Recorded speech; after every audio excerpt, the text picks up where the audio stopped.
Sikiliza nikwambie ndugu yangu, hapa tulipo ni sehemu sahihi na ni sehemu salama ya kulala. Na hisi umenielewa. Sasa hapa tukiwa tunalala lazima tuangalie huku na huku, hata watu wasituone.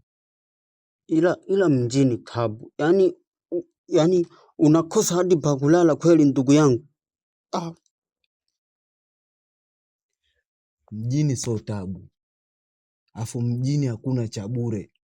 Unaweza ukajamba mtu akakupa bukujero. Mjini hata salamu wenyewe ni pesa. Ukipishana mtu kwanza, hata kumnusa tu harufu ya perfume yake ni hela.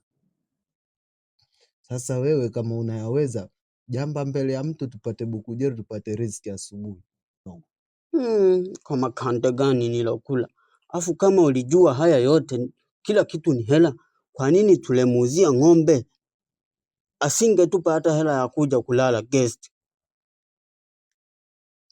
Sikiliza nikwambie, maswala ya mkoani tuachie mkoani. Hapa tupo jiji la Dar. Lazima tufikirie ni jinsi gani ya kumpata ndugu yetu. Na kuhusiana na dalali, alisema katukatia tiketi ya basi, lakini tunashangaa tumepandishwa kwenye gari la mang'ombe, tumeachwa njiani. Hapa si tushapigwa. Tusome dua, tulale.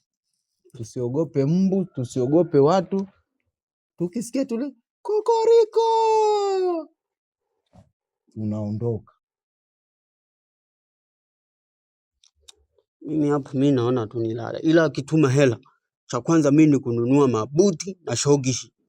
Ninalala. Mjini hapa kaka kiamo cha kuua.